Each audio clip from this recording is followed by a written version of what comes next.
భారతదేశ గణతంత్ర దినోత్సవ సందర్భంగా సహచర పాలకవర్గ సభ్యులకి, మన ఉన్నతాధికారులకి, ఉద్యోగస్తులకు, సెక్యూరిటీ సిబ్బందికి, మీడియా వారికి అందరికీ పేరు పేరున హృదయపూర్వకమైన శుభాకాంక్షలు. భారతదేశం అతిపెద్ద ప్రజాస్వామ్య దేశంగా ముందుకు సాగుతుంది అంటే దానికి ప్రధానమైన కారణం మన రాజ్యాంగం. రాజ్యాంగ పరిధిలో ఈ దేశంలో పుట్టిన ప్రతి పౌరుడికి ఇచ్చే స్వేచ్ఛ, స్వాతంత్ర్యాలు వల్లే మనందరం కూడా భారతదేశంలో ఎన్నో రకాలుగా విభిన్న మతాలు ఉండొచ్చు, విభిన్న సంస్కృతులు ఉండొచ్చు, ఉన్నా కూడా భిన్నత్వంలో ఏకత్వం అనే నినాదంతో భారతదేశం ముందుకు నడుస్తుందని చెప్పి కూడా నేను తెలియజేస్తా ఉన్నా. ఎందుకంటే సనాతన ధర్మాన్ని భారతదేశం మొదటి నుండి ఆచరిస్తూ ఉంది. ఆ సనాతన ధర్మంలో ఉన్న విలువల్ని మన సమాజం ముందుకు తీసుకెళ్తా ఉంది, పాటిస్తుంది.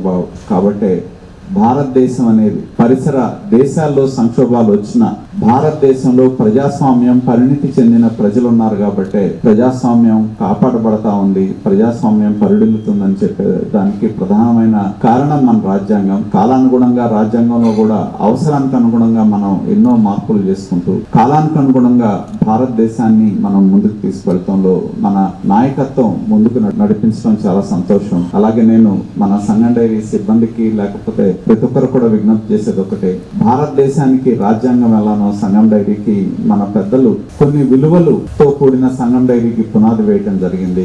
ఆ విలువల్ని ముందుకు తీసుకువెళ్లే విధంగా, వాళ్ళ ఆశయాలను ముందుకు తీసుకువెళ్లే విధంగా మనందరం కూడా పరస్పరం సహకరించుకొని ముందుకు సాగాలని చెప్పి నేను తెలియజేస్తా ఉన్నా. అవే మన యొక్క పెద్దలకి ఇచ్చే నివాళులు, ఎవరైతే ఈ సంగం డైరీ వ్యవస్థాపకులుగా ఉన్న వ్యక్తులకి ఇచ్చే నివాళులు అని చెప్పి తెలియజేస్తా ఉన్నా.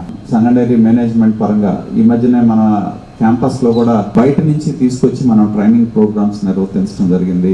సంగం డైరీ అంటే ఏదో మనం నెంబర్స్ లో చెప్పే టర్న్ ఓవర్ కాదు. సంగం డైరీ అనేది అటు పాడి రైతులు, ఉద్యోగస్తులు, ఒక పెద్ద ఈ వ్యవస్థ మీద ఒక పెద్ద మానవ సమూహం, లక్షలాది కుటుంబాలు ఆధారపడిన వ్యవస్థ అనేది మనం గుర్తుంచుకోవాలి. చాలా మంది నేను చూస్తా ఉంటా, ఫోన్లు ఆపరేట్ చేస్తా ఉంటారు. ఫోన్లో మనం ఏదో వీడియోలు ఇవన్నీ చూడటం కాదు, మీకున్న పనిని మెరుగుపరచుకోవడానికి. ఎందుకంటే సాంకేతిక విప్లవం అనేది చాలా మందికి వెళ్తా ఉంది. మనం రోజు చూస్తా ఉన్నాం, చాట్ జీపీటీ అంటున్నారు, ఆర్టిఫిషియల్ ఇంటెలిజెన్స్ అంటున్నారు, రకరకాలైన మార్పులు వస్తా ఉన్నాయి. మన పని శ్రమని తగ్గించే విధంగా సాంకేతిక పరమైన మార్పులు చాలా ఎక్కువ వస్తా ఉన్నాయి. వాటిని మన పనితీరుని పెంచుకునే దానిలో, మనకున్న ఆలోచనలు పెంచుకునే దానిలో, మనకున్న విజ్ఞానాన్ని పెంచుకునే దానిలో మీరు ఉపయోగించుకుంటే ఇది మనం సాధించామని సంతృప్తి చెందితే ఈ వ్యవస్థ ముందుకు నడవదు. ఇంకా అంతకంటే అధికమైన పనితీరుని కనపరచడం కానీ, అధికమైన పెరుగుదలను కానీ సాధించినప్పుడే సంగం డైరీ ముందుకు వెళ్తుందని చెప్పి నేను తెలియజేస్తా ఉన్నా. భారతదేశం ఎటువంటి విలువల మీద, నైతికత మీద,